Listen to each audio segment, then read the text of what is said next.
27 municipalities, 3 కార్పొరేషన్లు, పంచాయతీలు కలిపినప్పుడు అక్కడ మనకు ప్రాపర్ ఇన్ఫ్రాస్ట్రక్చర్ ఉన్నదా లేదా అనేది ప్రధానంగా చూసుకోవాల్సినటువంటి అవసరం ఉంది. అసలు మనకున్న జిహెచ్ఎంసీలనే ప్రాపర్ మ్యాన్ పవర్ లేదు వేరియస్ డిపార్ట్మెంట్ లోపట.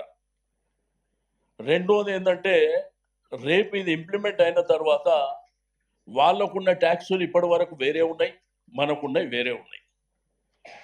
బట్ మీరు వెంటనే ఇంపోజ్ చేస్తే వాళ్ళు కూడా ఇబ్బంది పడేటువంటి పరిస్థితులు ఉంటాయి ఒకటి. రెండోది మా మాట, ఇక్కడ బీజేపీ మిత్రులు ఉన్నారు, కాంగ్రెస్ మిత్రులు ఉన్నారు, మా ఎంఐ మిత్రులు, మేము ఇంతమంది ఉన్నాం.